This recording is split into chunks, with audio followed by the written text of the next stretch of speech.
Hello, everyone. Ian McMillan here from BetSided and FanSided, joined by an extremely special guest, two-time Super Bowl winning quarterback, Eli Manning, a New York Giants legend, which actually, Eli, leads me to my very first question here right off the top. I need to get some kind of comment on the Empire State Building turning their lights to green and white last night after the Eagles won the NFC Championship. Any comment on that? Yeah, I mean, I'm all for, good sportsmanship and telling someone good game or recognizing a good product and saying, hey, good job, congratulations. But I don't know about like going way out of my way to congratulate someone on something. Might be a little extreme. So I can understand the New Yorkers' response and not liking this just because of the rivalry between New York and Philadelphia and the Giants and the Eagles, and it was tough to see that.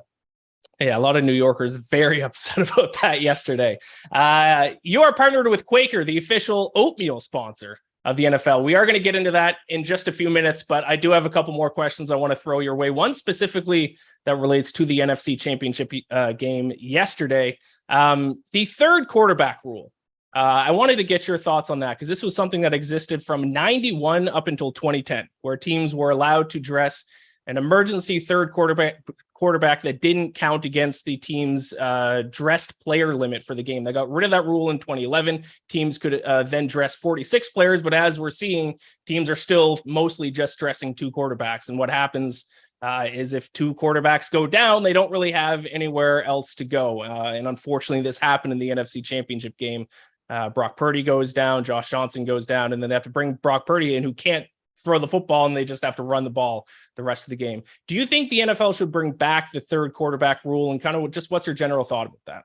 Yeah, I mean, obviously it's a tough situation. You never assume, that you're going to lose two quarterbacks in a game. Like it does not happen very often. It's unfortunate that it happens in a championship game, but it's not a bad idea just to pursue, just so you have this quarterback who can still throw it, can somewhat run the offense, can give you a chance just to come in. So you just don't have another option, and you have to play a quarterback who's hurt and cannot throw it is not a good situation. So I think it's something to look at, just to have that third quarterback that doesn't count against the 46 guys or the 53-man roster, so you can have them on there and just prepared to play in case of that scenario.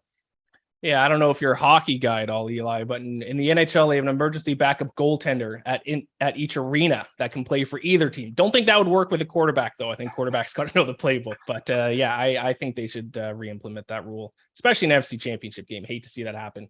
Exactly. I do need your pick for the Super Bowl. Now, I am a betting man, Eli. The Eagles, if you didn't know, 2.5-point favorites in the Super Bowl over the Chiefs is where the betting line is as of right now.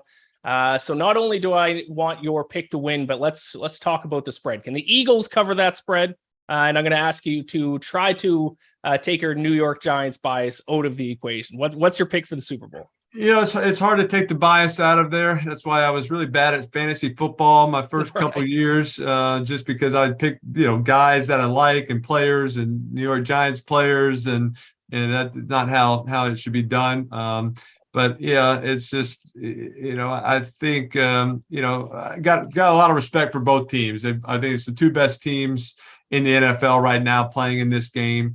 The Eagles have been good all year long. They look great these last 2 weeks and through the season. They're running the football well. Their defense is just, destroying people. And so they're playing great football. I think Kansas City, obviously with Mahomes, I think is special. He gives the team so much confidence that they're going to find a way. Andy Reid, so creative, has such a great track record of being successful and has won championships. Steve Spagnuolo, the defensive coordinator, have won championships with him. So I think the fact that they've been in this situation and played in these big games before does give them a better chance of winning them. So I guess if I had to pick a team, I'm going with the Chiefs. Now, I mentioned the betting line for the game. Obviously, sports betting has exploded over the past few years, but when you were playing in the NFL, were you ever aware of what the betting odds were or what the point spread was ahead of any game that you played? No, I never looked at it.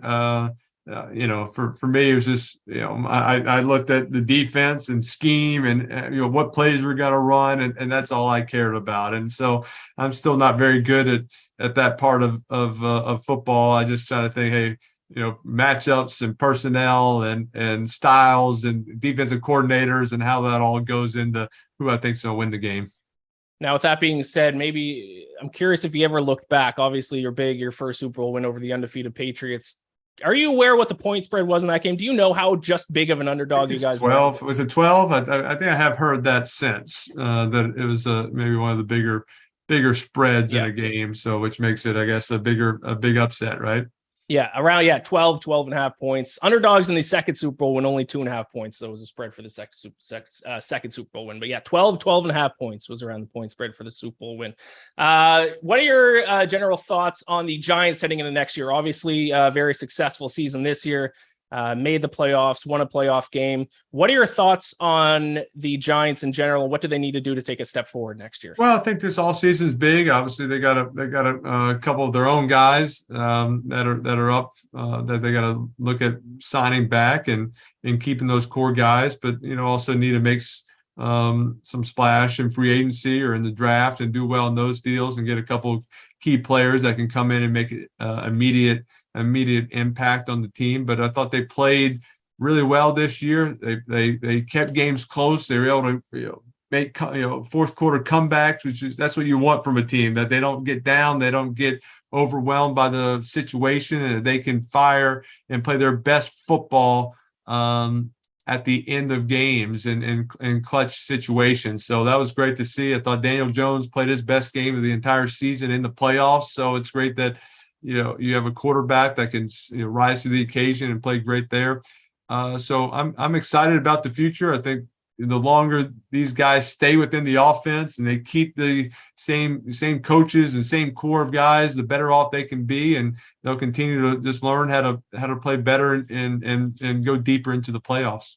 Speaking of Daniel Jones, this was obviously his most successful season to date. Did you see something that he changed or something he did differently this past season that led to his improved success? Well, I mean, I just saw the play, and I thought he just played really smart, protected the football when taking sacks, when running, made great decisions. They did a good job of scheming stuff, giving him outside, his ability to run with the football and make reads and get outside him. And a couple of games he was the leading rusher, and so just the ability to just move him around and be really creative with the offense to get guys open was fun to watch. And so I think he'll continue to grow, and as he gets more comfortable with this offense, he has a full off season to work with receivers and work on some fine tuning of things, of plays that they know they're going to run, to get even better at them, and just making better decisions on certain situations where, hey, this play doesn't have a chance to be success. Where's my check down? How can I get 3 or 4 yards instead of taking a sack or throwing it away? So it's all about just playing that much faster on a couple things, which he'll grow and get better at that the more comfortable he just continues to get within the offense. Now, at the start of the interview, I did bring up that you are partnered with Quaker, the official oatmeal sponsor of the NFL. Tell me about your partnership with them. Yeah, excited to partner with Quaker to invite fans to share how they pre-grain before the big game for a chance to attend next year's Super Bowl. So to enter the contest, fans can go to TikTok and follow @Quaker, and they can upload their own pre-grain video to share how they prepare for the game with Quaker oats. And they can use the caption hashtag Quaker Pregrain #entry. And you can upload those starting today until February 12th, which is Super Bowl Sunday. So create a fun, interesting, creative video, upload it to TikTok, and you got a chance to go to the Super Bowl next year. There you go. Perfect. Thank you very much. So yeah, viewers, head over to @Quaker on TikTok to find out more about that. Thank you so much, Eli. I really appreciate you taking the time. Take care. Thank you.